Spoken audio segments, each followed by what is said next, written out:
People that are getting ready to go on Medicare ask me all the time, is it difficult to find doctors that take Medicare?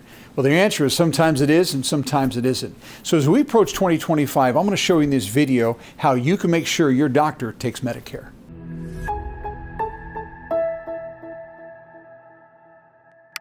Now, in order to find out whether your doctor takes Medicare or a doctor that your desires to go to takes Medicare, I think it's important to understand that there's actually three different categories or different types of doctors. Doctors can have a different relationship with Medicare. There's three possibilities. So the first one would be the most common doc, which is a doctor that we would call a participating provider. That means they have a contract with Medicare, they've enrolled in that contract, and we also call these kind of doctors assignment doctors, all right? And I'll tell you a little bit more about what that means financially to you with the doctor that takes assignment, but that's one option. The second type of doctor would be a doctor that's non-participating, meaning they did not sign the assignment contract.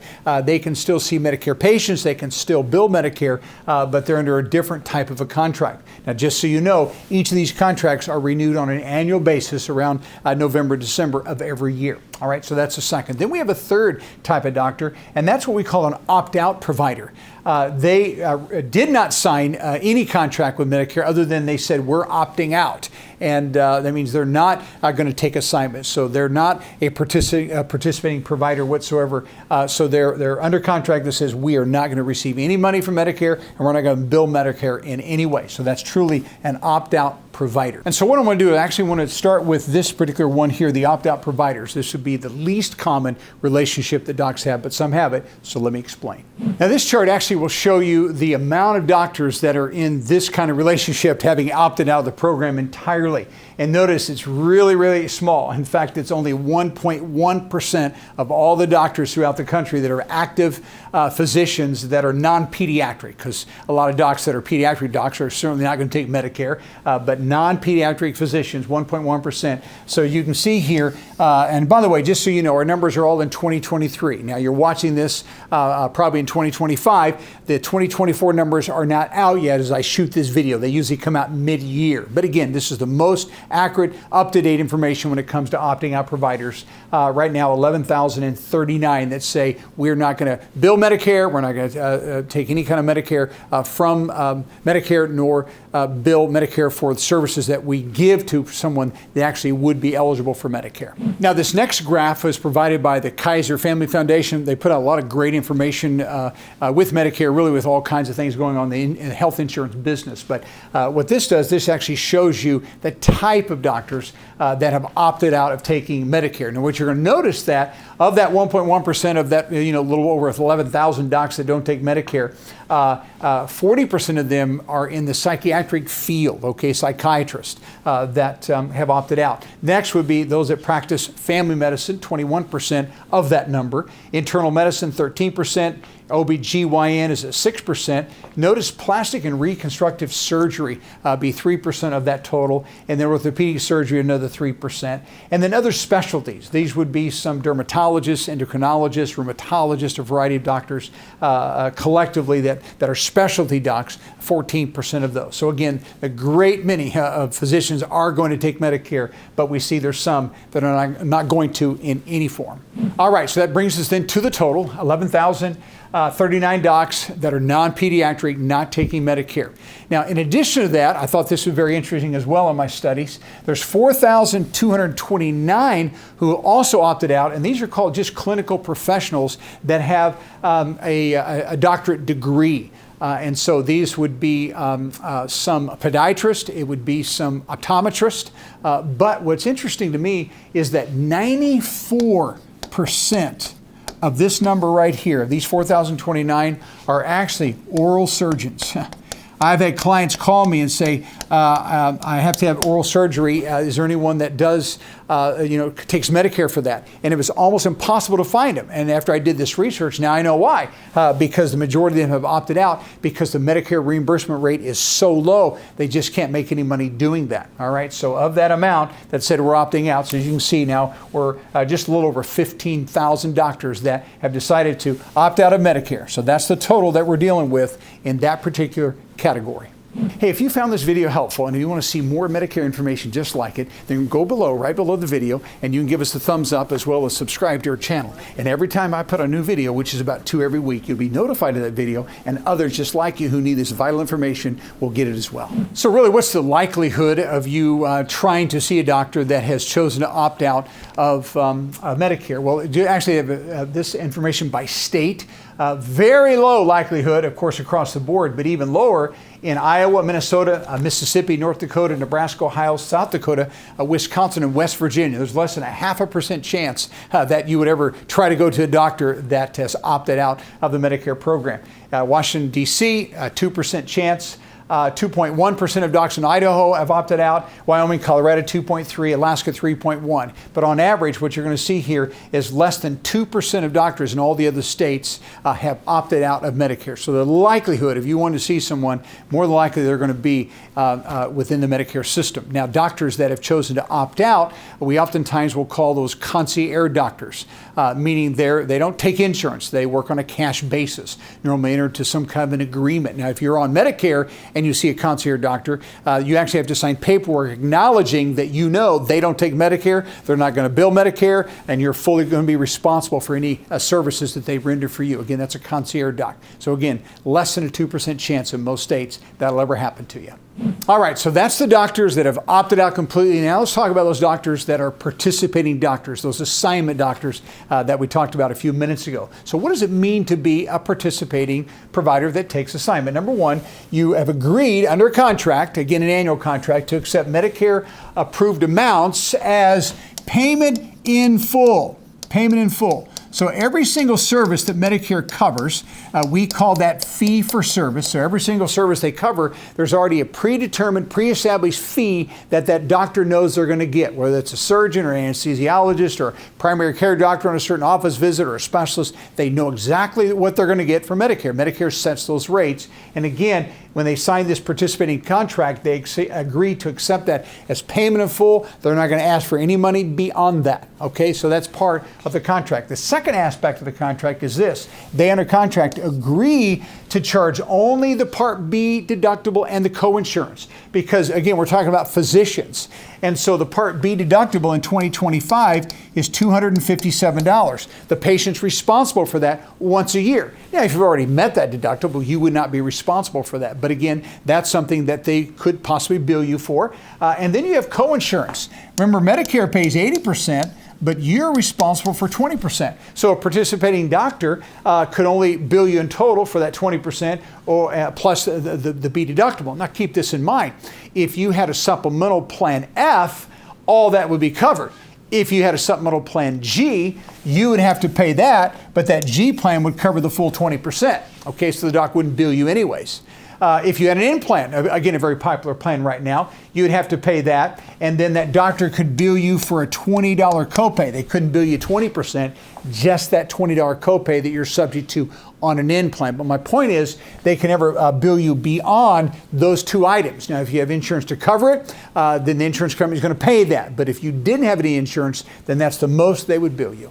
The third thing that contract binds them to, and that's this, that they must submit the claims directly to Medicare. You don't have to file any claims whatsoever. They have to take care of that. That's part of that assignment contract. In addition to that, as they file the claims, they can't charge you for doing so. In the old days, people tried to do that. Cannot do that. It's illegal. So they file the claim to Medicare, no charge to you for making and taking care of that paperwork. And then number 5 here, they must wait for Medicare payments before they can bill you. In other words, Medicare has to pay this. So we have some of these balances that we talked about here that you're responsible for because you didn't have insurance to cover that. Then they can bill you only after they receive that money from Medicare. Now, I will tell you this, very interesting. When Medicare pays, they pay quite quickly. And even though doctors are frustrated sometimes by the reimbursement rates, they like Medicare money because it does come very quickly. Usually, within a couple weeks, and the supplemental plans usually pay within a week. And so that's why many docs continue to take Medicare, even though they like to have more reimbursement rates. They take it because it helps their cash flow in their practice. And just the fact, that's the way it works. Okay, so again, they're going to have to wait to bill you till Medicare pays. And then lastly, notice this, they must accept, these assignment doctors, they must accept any Medigap policy whether you have an F plan, a G plan, N plan, whatever you have, they have to accept it, and they have to accept it from any insurance company. So when you stay in traditional Medicare and you're dealing with a participating provider and you have a balance to the bill and you have a supplemental plan to cover that or most of that, then that doctor will take that. Now, they don't have to take Advantage plans, but under this contract, they have to take your supplemental plan and company of choice.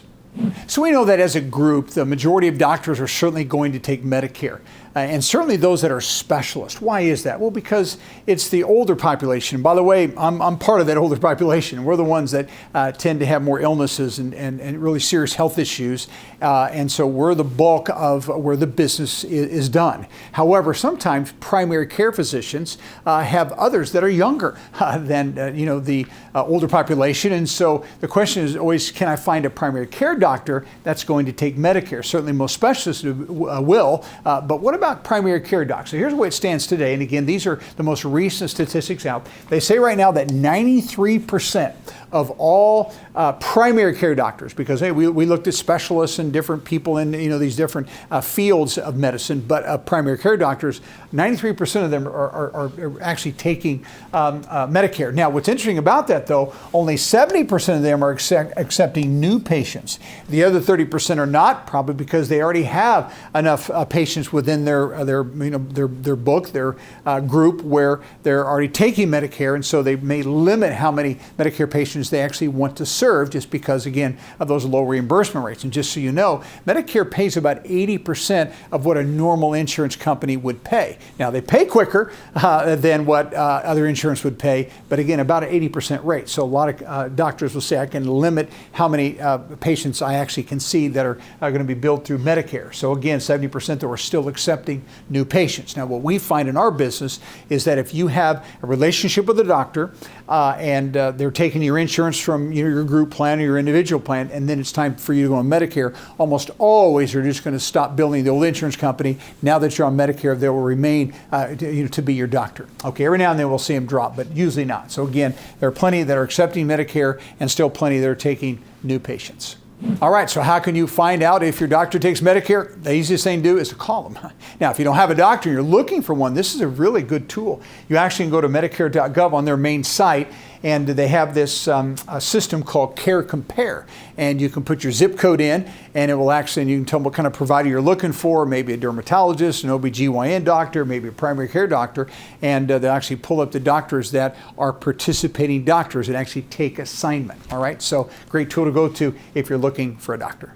Hey, if you've come to the place where you know you're going to have to make some Medicare decision pretty soon and you want to make the right one of the best ways to do this is to go down below, and you'll see in the comment section there, the very first pinned comment at the top. You can actually click on the link there and you will book a call. And you'll book a call with one of our Medicare guides. All the guides with our company, I have personally trained them. They're professional, they answer all your questions, and they'll show you your Medicare options so that you'll be confident in your decisions. Let's get back to the video. Now, I think it's very important as we talk about providers to make a distinction between original Medicare and Advantage plans. So let me clarify this, because you need to know this, because about half of all people today have Advantage plans, and that's a different system. So when we talk about participating providers, we're talking about those that take assignment, those that are under that annual contract with Medicare to follow those rules that I laid out. Okay, now when we talk about Advantage providers, that is going to be different. Advantage providers, now we're talking about, by the way, these are called C plans or Medicare Advantage plans, because all of these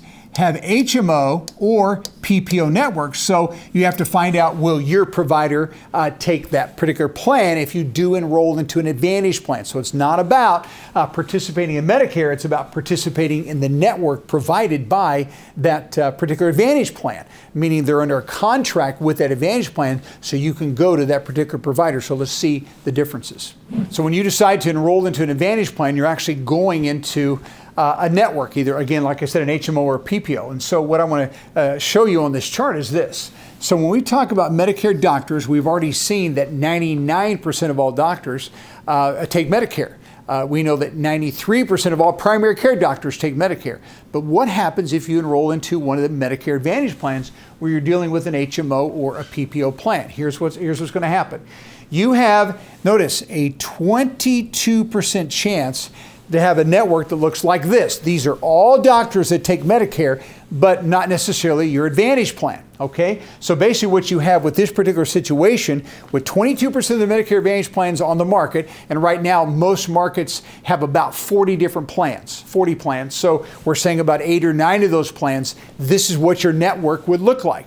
Even though most doctors take Medicare, you're going to see they're not going to take Advantage plans. So in this situation, you have 70% of doctors that are in network and 30% of doctors that are going to be out of network. Even though they take original Medicare, this is the way it's going to look. And again, this is going to be 22% of the Advantage plans that are on the market will look just like this. All right, now let me show you another one. Again, same thing. We're talking about Medicare doctors that take that original Medicare system. 99% of them do. But what happens with Advantage plans? Well, in this chart here, notice this. Here we have 70% out of network, and only 30% of all the doctors that are available in that area are going to take Advantage plans. And this is what your Advantage plan network is going to look like 35% of the time. So again, if we got 40 plans that are available to us, 35% of them will look just like this. Only 30% of those doctors are taking them. All right. Now let's look at another scenario here. Okay. Again, you're enrolling into an Advantage plan, HMOs and PPOs, and it's about 50-50. And so what we're seeing, though all the doctors, 99% take Medicare, now about half are going to be in and half are going to be out of the network. So it's about 50% here. And so this type of a situation is going to happen in about 43% of all the Advantage plans of that market, right? So if I have 40 plans available to me, I'm going to have about 8 or 9 of those plans that are going to look like this. In this right here, I have 40 plans that are going to be available to me. So if I'm on an Advantage plan, 35% of those plans in my market, which in this example here is going to be anywhere from about 14 to 15 different plans, I'm going to be able to see about 30% of the doctors that are available in that area. Very, very few. And then 43% of the plans, which is going to give us anywhere from about 18 to 19 different plan options, we're going to see about half the doctors that would be available will be in my particular network. So then to answer the question, are you going to be able to find Medicare doctors? Well, again, you can see it just depends on what kind of insurance plan you're going to use. Because if you decide to stay in a traditional original Medicare A and B and get a supplemental plan, 99% of all doctors are going to take Medicare as well as your supplemental plan. But if you choose to take an Advantage plan, that C plan, that replacement plan, it's going to look different. So that's why you got to take the time to make sure that you're picking a plan where you can see the providers that you want to, because some are going to take them and some are not going to. And so here's a very interesting stat. I'll close with this. 50% of all doctors, notice this, will accept some Medicare Advantage plans. Certainly not all of them, but some of them. So you have to make sure your doctor takes your plan if you go with an Advantage.